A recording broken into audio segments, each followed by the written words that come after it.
చాలా ప్రశ్నలకు సమాధానం లేనటువంటి సమావేశంగా ఈ ఇద్దరి ముఖ్యమంత్రుల సమావేశం మిగిలినట్టుగా అర్థమవుతా ఉన్నది. ఇంతకుముందు కూడా వైఎస్ఆర్ కాంగ్రెస్ పార్టీకి సంబంధించినటువంటి నాయకులు చాలా మంది మాట్లాడారు. ప్రధానంగా ఈ సమావేశం జరగవలసినటువంటి అవసరం ఎందుకు ఏర్పడింది అనే దాని మీద ఒక వివరణ ఇవ్వలేకపోయారు. ఇంకొక అంశం ఏమిటంటే,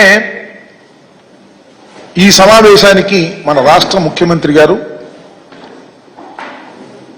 ఆయన బృందంతో కలిసి వెళ్లే ముందు అనేకమైనటువంటి లీకులు తెలంగాణ ప్రభుత్వం డిమాండ్ చేస్తుంది కొన్ని అంశాలనేది అన్ని మీడియా ఛానల్లో విపరీతంగా ప్రచారమైంది. ఇప్పుడు కూడా ప్రచారం అవుతా ఉన్నది. ఈ ప్రచారం అవుతున్నటువంటి అంశాల మీద సమావేశం ముగిసిన తర్వాత తెలంగాణ ఉప ముఖ్యమంత్రి గారు, తెలంగాణ మంత్రులు, ఆంధ్ర రాష్ట్ర మంత్రులు ఒక సమావేశం ఏర్పాటు చేశారు. ఆ సమావేశంలో మీడియా ప్రతినిధులు ఇదే ప్రశ్నలు అడిగితే వాటికి సమాధానం చెప్పుకోకుండా దాటవేశారు. ఇది మరింత అనుమానాలకు తావు చూస్తున్నటువంటి అంశం. అసలు జనరల్గా ఇద్దరు ముఖ్యమంత్రులు మాట్లాడుకున్నారు అంటే ఆ ఇద్దరు ముఖ్యమంత్రులు మీడియా ముందుకు వచ్చి మాట్లాడతారని అందరూ ఎదురు చూశారు. చంద్రబాబు నాయుడు గారు, రేవంత్ రెడ్డి గారు ఉమ్మడి మీటింగ్ జరిగింది కాబట్టి వారిద్దరూ ఉమ్మడిగా మీడియా ముందుకు వచ్చి వివరణ ఇస్తారని అందరూ ఎదురు చూశారు. వాళ్ళు రాలేదు. మంత్రివర్గ సభ్యులు ఇచ్చారు. వారు కూడా ప్రశ్నలకు సమాధానం చెప్పుకోకుండా ఏదో రెండు మాటలు అట్లా మాట్లాడి ముక్తసరిగా మాట్లాడి వెళ్లిపోయినటువంటి సందర్భాలు ఉన్నాయి. ఇది చాలా దురదృష్టకరమైనటువంటి పరిణామంగా వైఎస్ఆర్ కాంగ్రెస్ పార్టీ భావిస్తుంది. రాష్ట్రంలో అనేక మంది కూడా ఇదే విధంగా భావిస్తున్నారనేది మా అభిప్రాయం. ఎందుకనంటే రాష్ట్రం విడిపోయి 10 సంవత్సరాలు పూర్తయింది.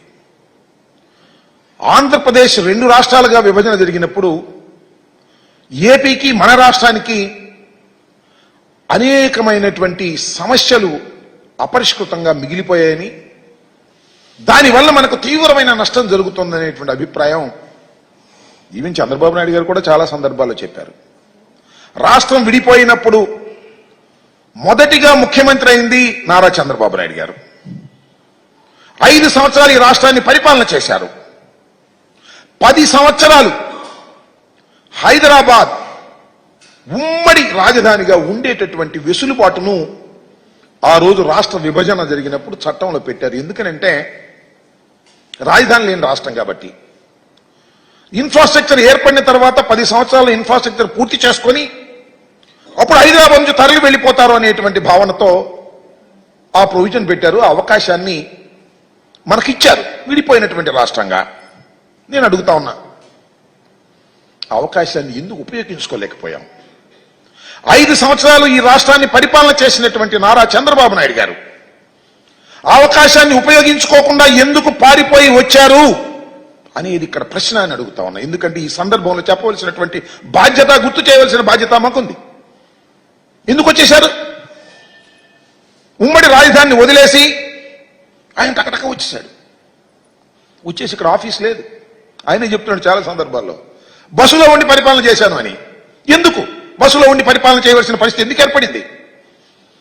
రాజధాని ఇక్కడ ఏర్పడినప్పుడు, శాసనసభ కూడా ఏర్పడినప్పుడు, బిల్డింగ్ ఏర్పడినప్పుడు ఎందుకు మీరు వచ్చేశారు?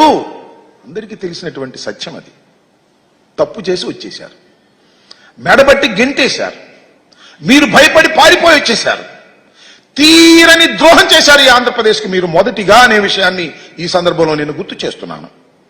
10 సంవత్సరాల పాటు ఉమ్మడి రాజధానిగా ఉండవలసినటువంటి హైదరాబాద్ను వదిలి 9th షెడ్యూల్లోనూ 10th షెడ్యూల్లోనూ ఉన్నటువంటి విభజన చట్టంలో ఉన్నటువంటి ఆస్తులను పంపకం చేసుకోకుండా, బేరసాలలు ఆడుకోకుండా, చర్చలు జరుపుకోకుండా పారిపోయి వచ్చి నూతనంగా ఏర్పడినటువంటి ఆంధ్రప్రదేశ్కి ప్రథమ ద్రోహం చేసిన వ్యక్తి నారా చంద్రబాబు నాయుడు గారు. అవునా కాదా ఆలోచన చేయమని మనం చేస్తున్నా. 5 సంవత్సరాలు పరిపాలన చేశారు. ఏం సాధించారు మీరు? అన్ని ఆఫీసులు ఖాళీ చేసి వచ్చేసారు. ఈ ఆఫీసుని మీరు అడగలేదు. అడగకపోగా జీహూజులని సలాం పెట్టేసి వచ్చేసి ఇక్కడ తాత్కాలికమైనటువంటి సెక్రటేరియట్ కట్టారు, తాత్కాలికమైనటువంటి అసెంబ్లీ కట్టారు, తాత్కాలికమైనటువంటి హైకోర్టు కట్టారు. ఎందుకు తాత్కాలికంగా కట్టాలి? 10 సంవత్సరాలు నీకు టైం ఉంటే. ఎందుకంటే వెళ్ళపోతే ఊరుకోము, మిమ్మల్ని కేసులో పెట్టేస్తాము అని వాళ్ళంటే భయపడి, తప్పు చేసి భయపడి పారిపోయి ఆంధ్రప్రదేశ్కి అన్యాయం చేసినటువంటి నారా చంద్రబాబు నాయుడు గారు మళ్ళా ముఖ్యమంత్రి అయ్యారు. కారణాలు ఏమైనప్పటికీ